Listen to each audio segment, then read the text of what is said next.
La ville de Yokohama abrite son 3e sommet de la conférence de Tokyo sur le développement de l'Afrique. Ce mardi, elle a ouvert ses portes au chef du gouvernement ivoirien Amadou Gon Coulibaly, l'occasion pour la maire Furiko Ayaki de dire l'intérêt de sa ville pour la Côte d'Ivoire.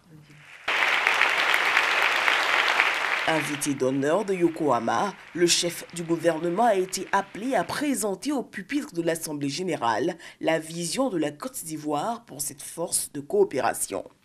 Bien que convaincu de la capacité de l'Afrique à relever les défis auxquels elle est confrontée, je reste persuadé que les progrès économiques réalisés par notre continent n'auraient pas atteint leur niveau actuel sans l'appui de nos partenaires techniques et financiers, et particulièrement le Japon, dont je salue la volonté non seulement de partager son expérience et son savoir-faire, mais également d'amener l'Afrique à concevoir et à s'approprier son propre modèle de développement.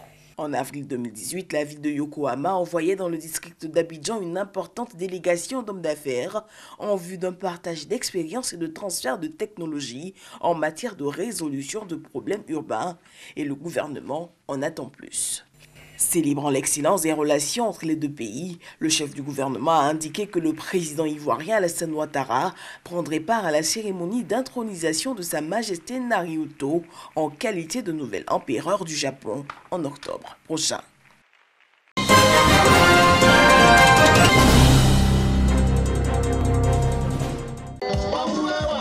François Kofi Goré est le tout premier chef central de Yoruba du Sud, peuple de Boiflé résidant à Abidjan. Il a en autres pour mission la centralisation des pôles de décision des ressortissants des 10 villages qui composent le groupe Yoruba du Sud à Abidjan. François Kofi Goré a été installé dans ses attributs de chef central dans la pure tradition Yoruba par la représentante du maire de la commune de Yopougon, Gilbert Kafanakone, et des chefs des autres communautés venus apporter leur soutien. Il s'agit de fédérer toutes les forces vives pour regarder dans la même direction et pour contribuer activement à la cohésion sociale. C'est une grande importance pour le chef Goré de réunir tous les Yoruba, de les unir autour d'un idéal, la paix. Tant qu'il y a la paix, il y a l'unité, à leur sein, il y a le développement. Une initiative qui réjouit également les chefs des villages Yoruba Sud à Abidjan. C'est vraiment une nécessité pour avoir un chef central. Par lui, il y a l'union, la solidarité. Il y a un peuple bien organisé, c'est le chef qui représente un village, un chef et une région. Et nous sommes très heureux d'avoir un chef aujourd'hui. Le premier chef central, aussitôt investi, salue la présence de ses pairs. Petit peuple que nous sommes, de nous unir pour entreprendre des actions au bénéfice des populations. Donc nous plaçons notre investiture sous le signe de l'union des fils Yoruba et des filles Yoruba. Il y a un petit conflit dans un quartier où quelque part c'est nous qu'on appelle les premiers.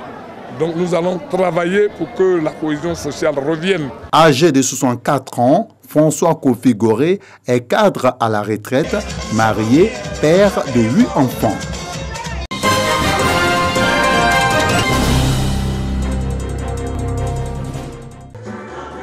45 ans déjà que la paroisse Saint-Joseph et Poudayamé dans le diocèse de Grand Bassam est consacrée à l'évangélisation.